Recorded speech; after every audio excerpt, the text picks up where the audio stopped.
Bismillah. Alhamdulillah wassalatu wassalamu ala Rasulillah wa ala alihi wa ashabihi wa mawala. Asyhadu an la ilaha illallah wahdahu la syarikalah wa asyhadu anna Muhammadan abduhu wa rasuluh la nabiyya ba'dah. Apa kabar bapak-bapak dan ibu-ibu? Alhamdulillah. Alhamdulillah pada sore hari ini kita bertemu dengan izin Allah SWT. Alhamdulillah, Allahumma shayyiban nafi'an.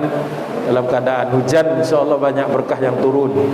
Mudah-mudahan bapak dan ibu semuanya kecipratan hujannya, insyaAllah, kecipratan berkahnya ya. Hari ini ada beberapa ibrah yang kita coba ambil dari Al-Quran, dan terkait dengan bagaimana dulu kaum muslimin di zaman Rasulullah, di zaman para sahabat, dan juga di zaman Khulafaur Rasyidin, mereka hidup ya, hidup sederhana dan hidup menegakkan Al-Quran. Sebagaimana kita juga insyaAllah di bulan Ramadan ini, tadi saya lihat yang tilawah hampir seluruhnya menghidupkan hari-hari kita dan malam-malam insyaAllah dengan tilawatil Quran. Karena Rasulullah setiap hari di bulan Ramadan itu didatangi oleh Jibril alaihissalam dan yudarisuhu ya, tadarusan ya. Alhamdulillah. Kalau kita lihat di sini Allah Subhanahu wa taala berfirman di surah Al-Maidah, ya ayyuhalladzina amanu, wahai orang-orang yang beriman. Jadi kalau ada di dalam Al-Qur'an kata-kata ya ayyuhalladzina amanu, adab kita adalah kita siap-siap mendengarkannya. Karena biasanya kalimat setelah itu, boleh saya buka ya biar napasnya cukup. Biasanya setelah ya ayyuhalladzina amanu itu ada perintah yang menggambarkan sayangnya Allah Subhanahu wa taala kepada kita. Perintah-perintah yang kalau kita laksanakan insyaallah kita mendapatkan ampunan dari Allah Subhanahu wa taala dan kasih sayangnya. Kunu qawwamina lillahi syuhada'a bil qist. Kali ini di surat Al-Maidah ayat ke-8 itu Allah memerintahkan kita untuk menjadi penegak keadilan sebagai satu saksi dan menjadi seorang saksi yang adil ya. Masya Allah. Masalah keadilan adalah masalah tema yang besar sekali di dalam Al-Quran ya. Karena keadilan itu, satu detik keadilan itu jauh lebih baik daripada orang beribadah bertahun-tahun. Menegakkan satu detik saja keadilan itu seperti itu. Kemudian Allah SWT lanjutkan, wala yajrimannakum syana'anu qaumin ala alla ta'dilu i'dilu huwa aqrabu littaqwa. Janganlah kebencian kamu kepada satu kaum mendorong kamu untuk berlaku tidak adil. Berlaku adillah, karena adil itu lebih dekat kepada takwa. Dan ini hari Jumat tadi pastinya khatib bicara tentang takwa. Dan ketakwaan juga adalah salah satu sasaran utama kita berpuasa di bulan Ramadan. La'allahum tattaqun. Jadi Bapak dan Ibu yang dirahmati Allah Subhanahu wa taala, ternyata kalau kita bicara tentang kebangkitan, salah satu tema yang diberikan kepada saya khusus untuk pertemuan hari ini, kebangkitan itu di dalam Islam dimulai dengan ditegakkan keadilan. Karena ketika keadilan berlaku, kita akan temukan manusia-manusia yang bersemangat ketika bekerja, yang tidak kenal lelah, bahkan siap berkorban ya. Bahkan Umar bin Al-Khattab sendiri ketika melihat di dalam Baitul Malnya itu masih ada barang atau uang yang belum terdistribusikan, itu dipikul sendiri oleh Umar. Padahal Umar itu kalau sekarang pimpinan negara, seorang khalifah, Amirul Mukminin ya. Kalau kita kadang-kadang ada tugas-tugas tertentu, kita merasa terlalu hina untuk kita lakukan. Padahal di dalam mata Allah, dalam timbangan Allah, orang yang adil, orang yang mau bekerja demi keadilan tegak di muka bumi ini, itu balasannya adalah kasih sayang dan surganya Allah yang begitu luas ya. Makanya Umar bin Khattab itu bawa barang keluar masuk lorong-lorong kota Madinah, karena kota Madinah itu sudah lebih padat dibandingkan ketika Rasulullah wafat. Bahkan Umar bin Khattab itu suka kalau malam hari itu patroli, bukan untuk cari maling, karena memang tidak ada maling di zaman itu, sedikit sekali, tetapi untuk mendengar keluh kesah. Kadang-kadang dia mendengarkan pembicaraan di belakang pintu, di belakang jendela. Seperti itu. Seperti itu pemimpin yang tentu saja kita rindukan, ya. Pemimpin-pemimpin yang siap berkorban menegakkan keadilan untuk semuanya. Saya mengapresiasi kepada seluruh guru. Ya, saya membayangkan memang pastinya tugas guru itu sangat berat, ya. Ngurusin anak-anak, berapa puluhan anak-anak dari puluhan keluarga, ya. Saya punya anak 7, 4 diantaranya pernah lewat Rahmaniyah atau sedang sekolah di Rahmaniyah. Membayangkan di rumah itu ngurus 7 anak saja dari satu rumah, itu luar biasa beratnya. Bagaimana ngurusin 30 anak, 20 anak dari 30 rumah, ya.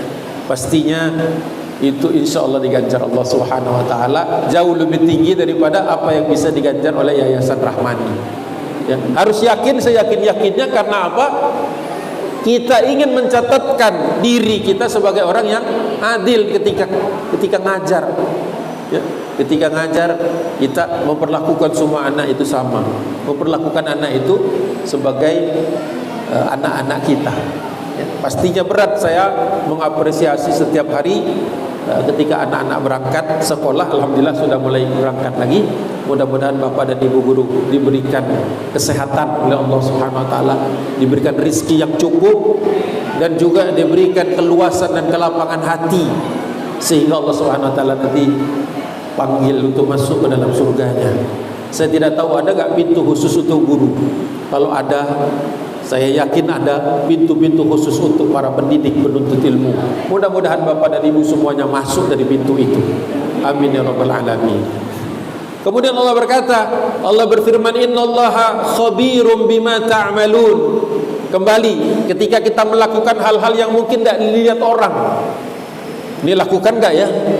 Gak ada yang lihat. Miskin apresiasi misal. Ingat ayat ini. Sungguh Allah terhadap apa yang kamu kerjakan itu maha teliti.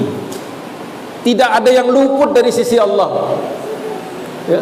Capeknya, mungkin penatnya, apalagi tadi ngurus anaknya sendiri juga. Bapak dan Ibu guru kan punya anak sendiri-sendiri kan. Terkadang anaknya terpaksa dikalahkan, ngurus anak yang lain. Tidak mungkin lolos dari perhitungan Allah SWT. Tidak mungkin lolos. Insya Allah semuanya akan dihitung dan dilipat gandakan, apalagi di bulan suci Ramadan ini. Insya Allah, amin ya rabbal alamin. Terus kita lihat di sini, faqala Umar bin Khattab. Ini Umar kalau menegakkan hukum tidak main-main. Mendengar kasus di Mesir, ada seorang anak sahabat Abdullah bin Amr bin As, anak Amr bin As, ikut perlombaan tapi kalah. Marah dia, katakan, saya harus menang. Kamu tahu gak siapa ayah saya?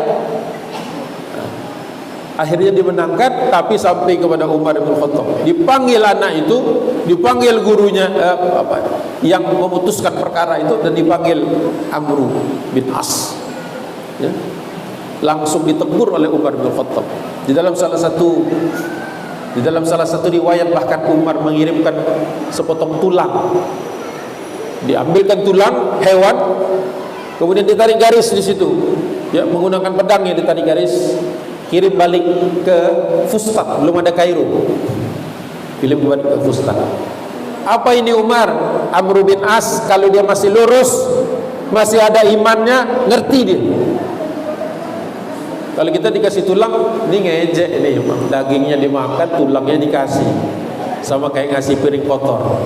Ternyata ketika sampai ke Kairo, sampai ke Fustat, kalau Mesir itu identik Kairo, Fustat, ketika dilihat tulang, kata Umar, kata Amr bin As, saya berangkat ke Madinah sekarang juga. Orang tanya apa maksudnya garis di tulang itu. Kata dia, Umar mengirim pesan kepada saya, kalau saya tidak lurus, tidak menegakkan keadilan, nanti ujungnya jadi tulang juga, nanti akan dihisab sama Allah. akan bertemu dengan keadilan.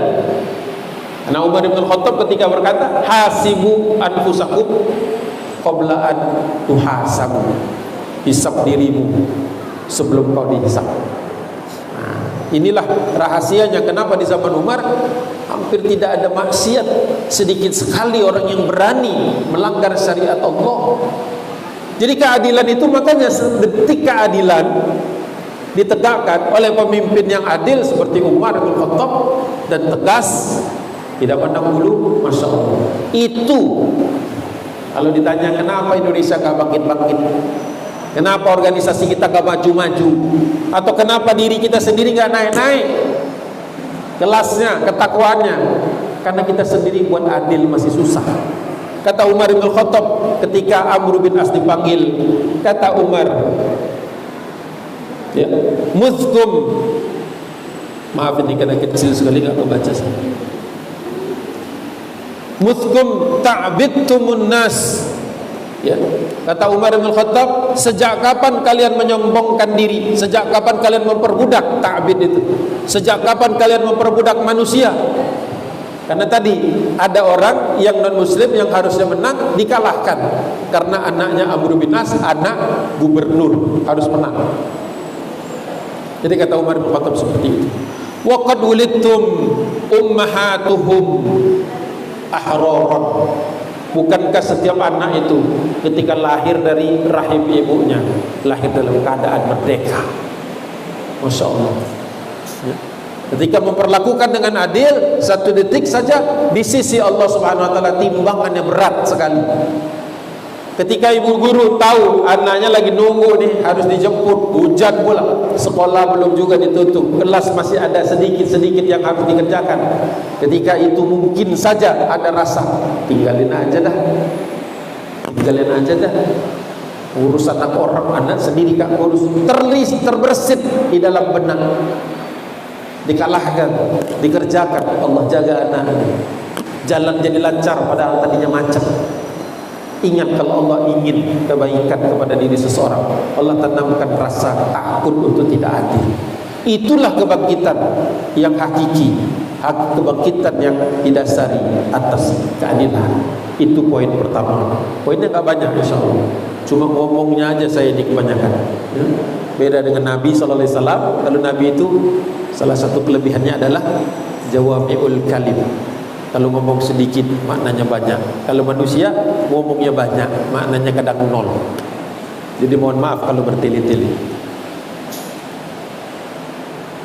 Poin yang disampaikan kepada saya, tolong digugah prestasi. Saya katakan prestasi itu logikanya dengan ilmu dan kerja keras. Tapi jangan lupa rendahkan hati. Allah senang dengan orang yang tidak sombong.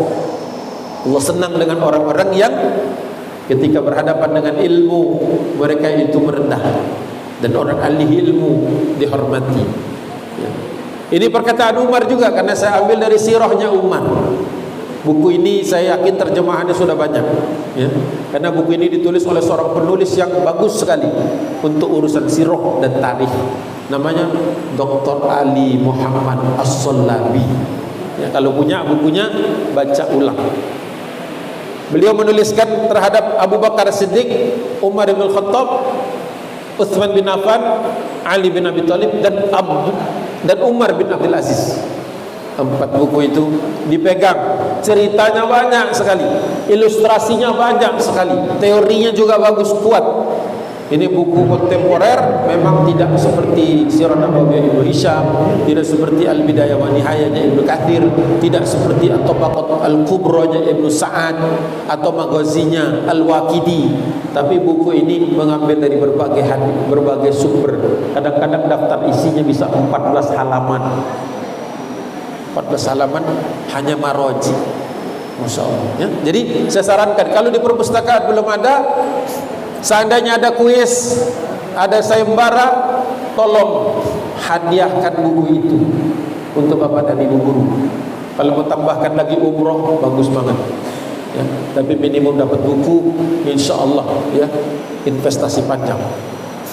Apa kata Umar? La yakunur rajul aliman, ya.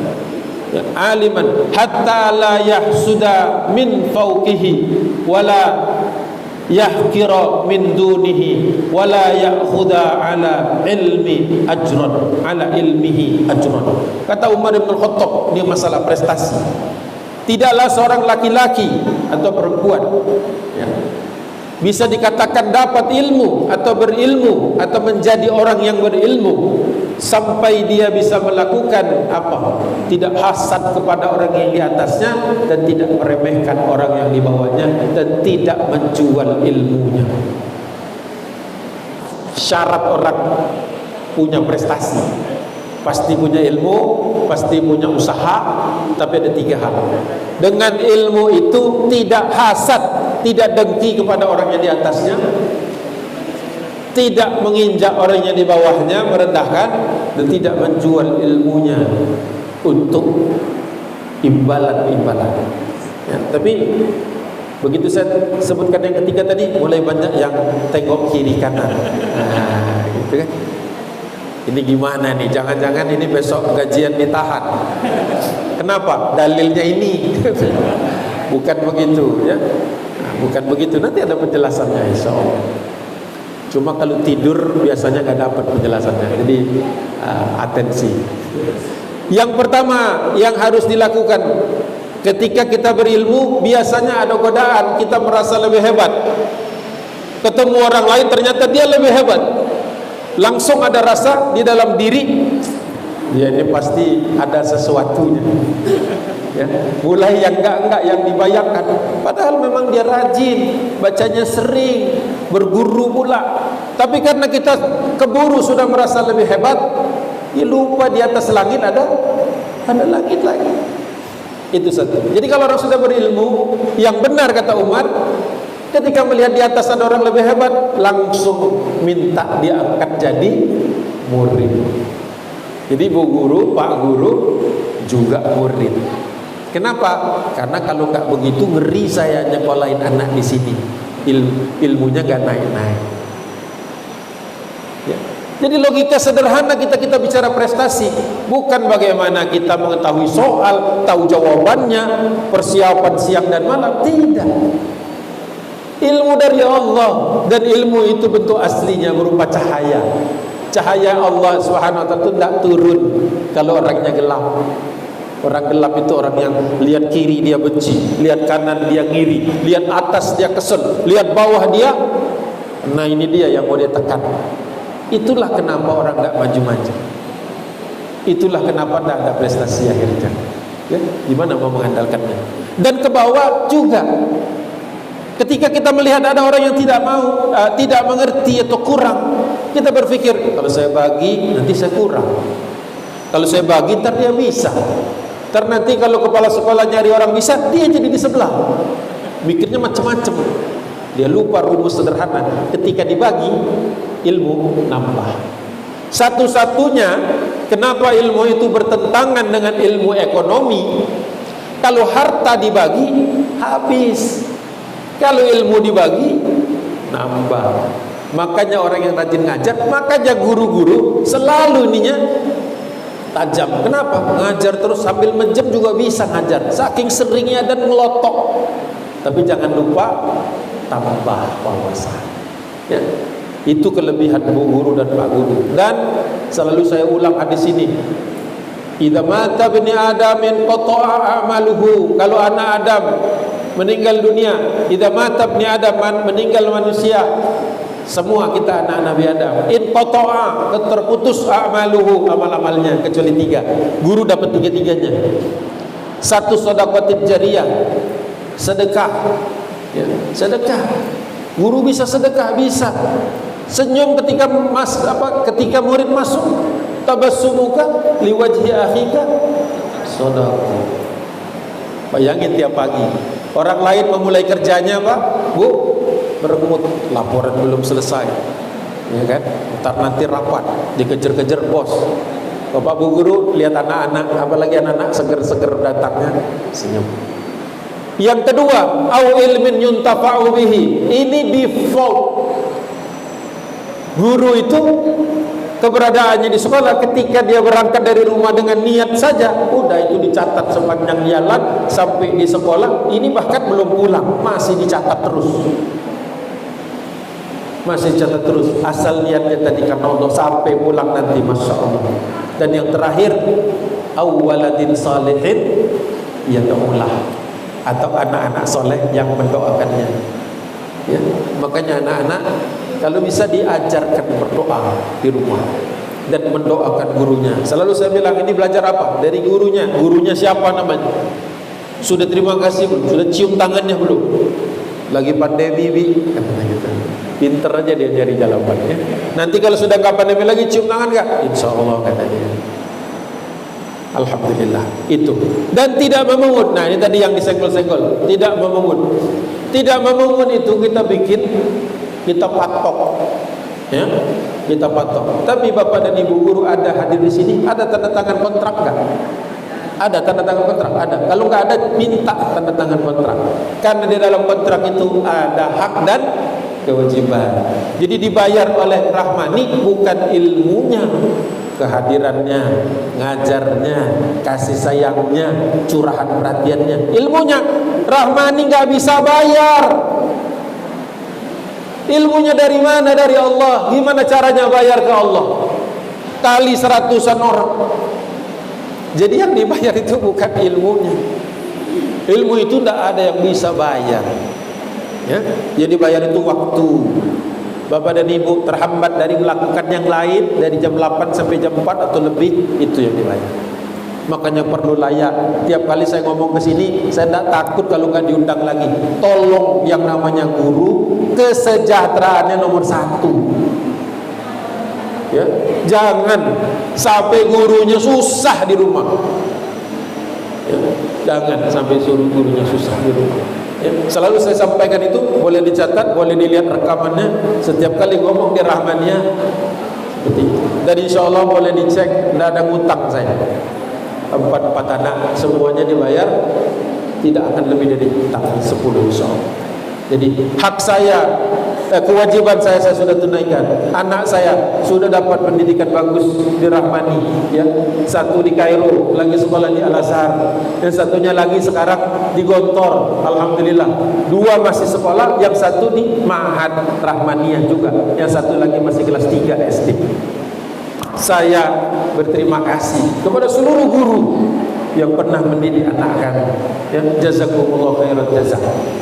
Saya tidak mungkin bisa membalasnya dengan apapun, tapi saya yakin tidak akan luput dari catatan Allah Subhanahu wa taala. Kita lanjutkan. Masih siap nggak? Masih kuat? Masih belum beduk kan? Belum. Kalau haus minum dulu biar kuat sampai beduk. Kalau masih anak-anak. Kalau udah gede jangan. Berikutnya lagi Allah, masih perkataan Umar bin Khattab. Beliau bersabda, tafaqahu qabla an tasawwadu. Pastikan ilmunya sudah menghujam. Tafaqahu itu dari asal kata faqih, ya, faqihu, ya. Wa may yuridillahu lahu bi khairin atau khairan falyufaqihu fiddin. Dari ambil katanya di situ. Jadi kata Umar bin Khattab, perdalam ilmu sebelum kalian memimpin. Masya Allah.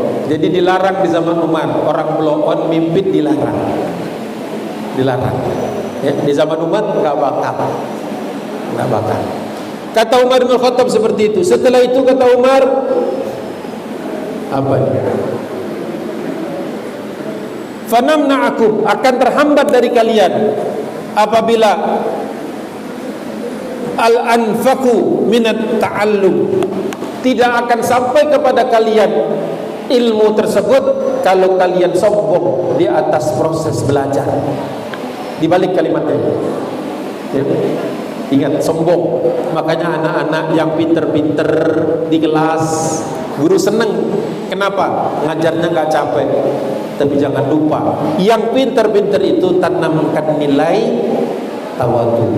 Kepada yang agak pelan, agak susah, guru berat banget ngajar yang satu ini. Mungkin anak saya juga termasuk yang ada di situ. Anaknya Ustadz Agung ini susah banget ngajarnya. Mungkin. Tetapi setiap waktu yang kita curahkan, itu pengalinya bukan satu lagi. Ada perasaan, ada rasa yang diredam. Masya Allah. Ya, seperti itu. Jadi kalau kita menghormati prosesnya, ini anak, yang ini nggak diajarin aja udah pinter, udah ngebut dia. Yang ini perjuangan bapak dan ibu guru. Kalau dia bisa faqih, bisa mengerti tentang ilmu itu, bahkan tawadu pula lahir dari sikapnya, masya Allah. Sampai anak itu mengamalkan ilmu yang dia pelajari, bapak dan ibu punya saham.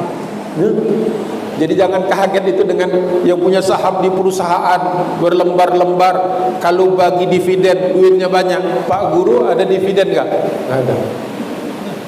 Nggak ada dividen. Tapi dividennya dicatat di sama Allah Subhanahu Wa Taala. Dicatat di Allah Subhanahu Wa Taala. Allah turunkan sesuai kebutuhan. Apalagi Ramadan ini, sering-sering doanya yang banyak, nanti Allah akan atur semuanya, insya Allah. Ya. Kemudian ditutup oleh kalimat dari Umar bin Khattab radhiyallahu anhu, fata'ishu juhala. Jadi orang yang enggak punya ilmu tapi mencoba memimpin, kemudian tidak menghormati proses belajar, menganggap remeh proses belajar, maka dia akan hidup, kata Umar, dengan kesulitan.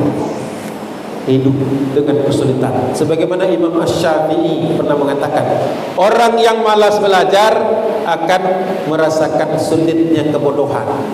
Malas belajar, sulitnya kebodohan. Jadi sebenarnya tidak ada jalan pintas, ya, jalan yang cepat dan sebagainya, tidak ada. Ilmu itu pastinya butuh usaha.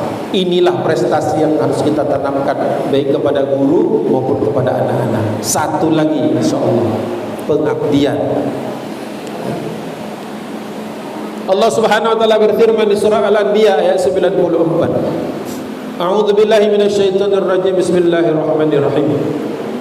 Faman ya'mal minas salihati wa huwa mu'min fala kufrana li sa'yihi wa inna lahu katibun. Shadaqallahu adzim. Barang siapa yang mengerjakan kebaikan, ya'mal minas salihat, siapa yang profesional, siapa yang ketika ngajar itu betul-betul niatnya dalam rangka, ya Allah, ini perjuangan saya, ya Allah, inilah cara saya mengabdi dan mendekat kepadamu, ya Allah. Orang lain siang-siang mungkin lagi melakukan ibadah yang lain, ibadah saya ngajar, ya Allah. Ini yang saya paling bagus bisa saya lakukan, ya Allah. Ini orang-orang yang beramal saleh. Apa kata Allah? Wa huwa mu'min, syaratnya dia beriman kepada Allah. Fala kufrana, tidak akan terlewatkan, tidak akan diingkari amal salehnya, ya. Lisa'yihi, sungguh tidak akan disia-siakan. Wa inna lahu katibun, bahkan kata Allah, kami yang mencatatkan. Bapak dan Ibu punya bank? Punya rekening di bank? Punya. Pasti punya, kalau enggak gimana terima gajinya, kan? Yakin ada duitnya? Dari mana tahu ada duitnya? Print out, iya kan? Print out atau ngecek di saldo. Di saldo itu bentuknya apa? Bentuknya uang digital, lampu-lampu yang kedap-kedip di HP. Ketika di print di ATM, bentuknya apa? Kertas. Kalau Bapak bawa kertas ini saya punya uang 7 juta, mau belanja, diterima enggak? Enggak. Kok yakin banget dengan kertas sama lampu kedap-kedip digital, tapi tidak yakin sama Allah? Coba koreksi, ya. Kita ini bisa bangkrut semua, Pak, kalau sistemnya tiba-tiba down. Seperti laptop atau komputer yang kira-kira kena virus, terhapus semua. Itu yang disimpan bertahun-tahun, kalau ada. Ya kalau masih ada, kan kepake kan, pasti ya, kepake emergency.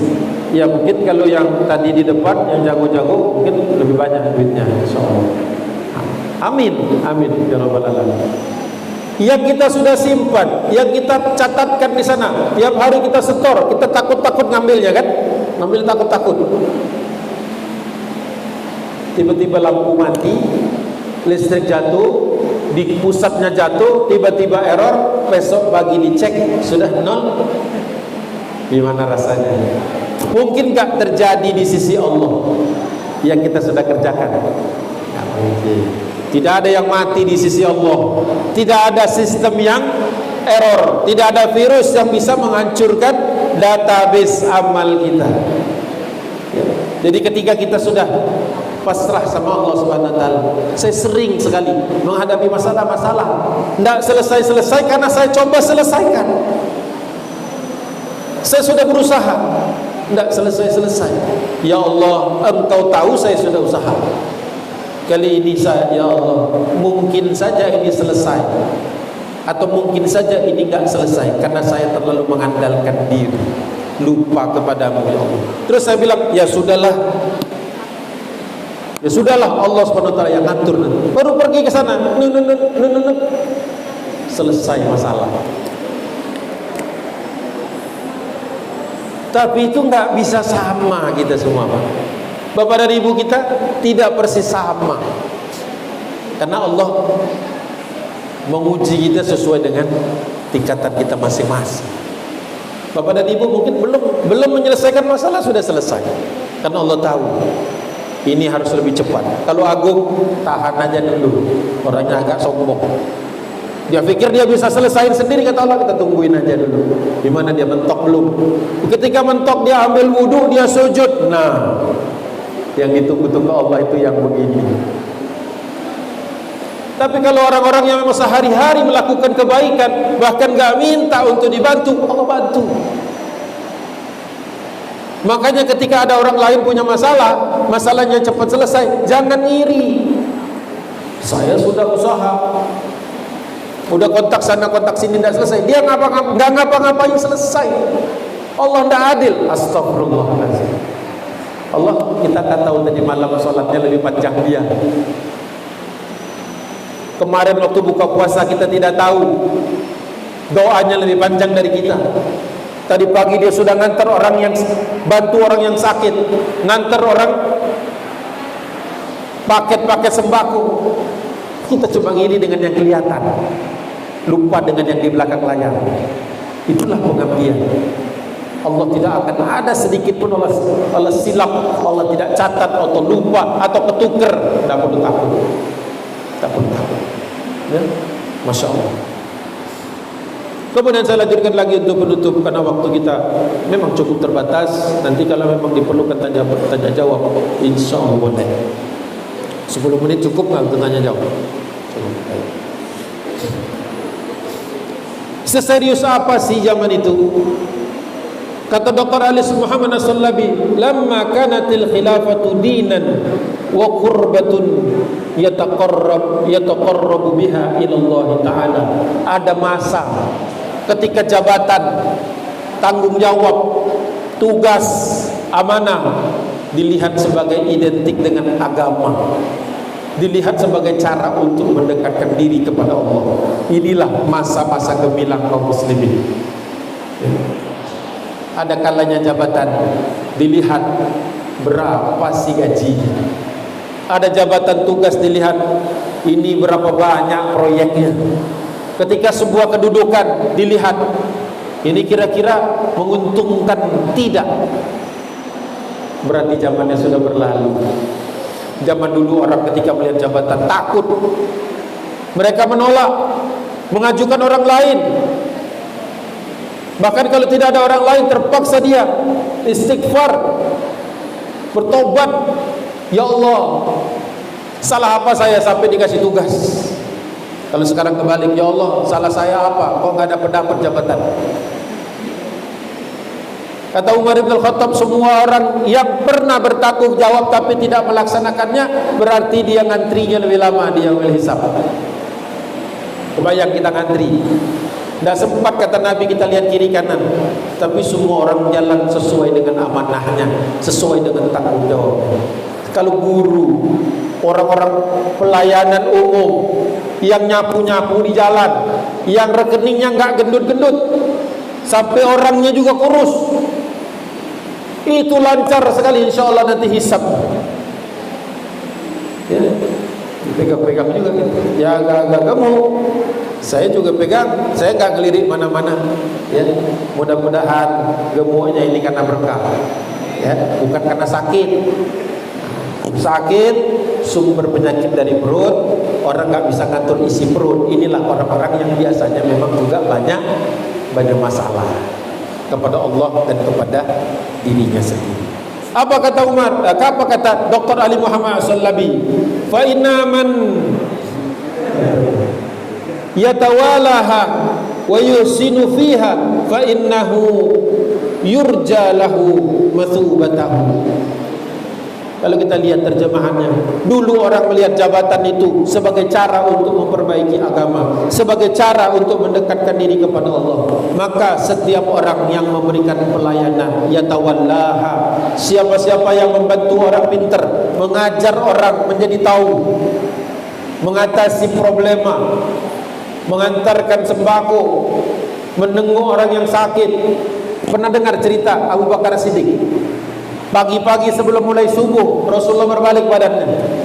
Sebelum sawu sufufakum, sebelum itu kata Nabi, siapa di antara kalian yang pagi ini puasa? Lihat kiri kanan gak ada. Abu Bakar dekat sini. Ana ya Rasulullah. Kata Nabi, siapa yang pagi ini sudah menjenguk orang sakit? Yang angkat cuma Abu Bakar saja. Ana ya Allah. Ana ya Rasulullah. Siapa di antara yang orang-orang hadir salat subuh pagi ini yang sudah mengantarkan, menguruskan satu masalah saudaranya? Siapa yang angkat tangan? Abu Bakar lagi. Kata Nabi, ada orang yang belum bangun, tapi ada orang yang sudah melakukan 3 kebaikan. Maka orang-orang seperti ini nanti pintu surga berebutan manggilnya. Kebayang nggak pintu-pintu surga manggil kita? Sebutkan nama masing-masing, dipanggil. Pak, masuk pintu sini. Ini pintu ahli ilmu. Ibu, ke sini. Ini pintu orang-orang puasa. Dan pintu jihad fisabilillah. Pintu birrul walidain. Pintu orang yang adil. Pintu orang yang selalu menjaga dari maksiat. Bayangkan, dipanggil semua pintu. Siapa kata Nabi orang yang dipanggil semua pintu? Ini dia orangnya. Nangis Abu Bakar Siddiq. Kalau kita mungkin begini langsung. Abu Bakar Siddiq ketika dia katakan ini orang yang dipanggil dari semua pintu. Kenapa dia dipanggil dari semua pintu? Apakah karena banyak sodakonya? Enggak. Apakah banyak tadarusnya? Bukan. Apakah karena qiyamul lailnya panjang? Iya. Walaupun yang ditanya bukan itu, semuanya dilakukan oleh Abu Bakar. Tapi yang disoroti Nabi pagi itu yang sudah bantu orang, yang sudah ngurusin orang, itu yang mendapatkan sorotan. Makanya orang yang seperti ini, yang berbuat seperti ini, berharap maka balasannya hanya dari Allah. Kenapa balasannya hanya dari Allah? Ini bukan klise.